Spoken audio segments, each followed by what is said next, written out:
Claire here, talking about whether you should be a top-down or a bottom-up deadlifter.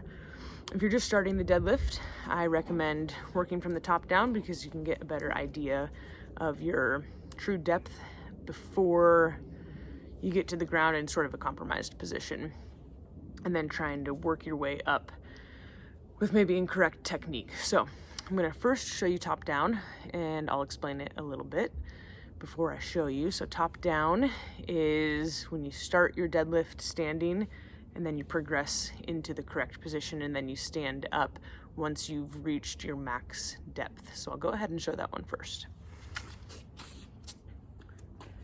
Getting the weight up any way you can. Usually if I'm doing a deadlift in the gym, I'll stack it onto the racks and either take it off or step in if it's a trap bar.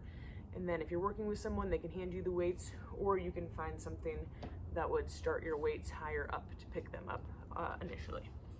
So top down would be finding your starting point and then hinging back, and wherever you can keep a flat back and load on the hips, that's your depth.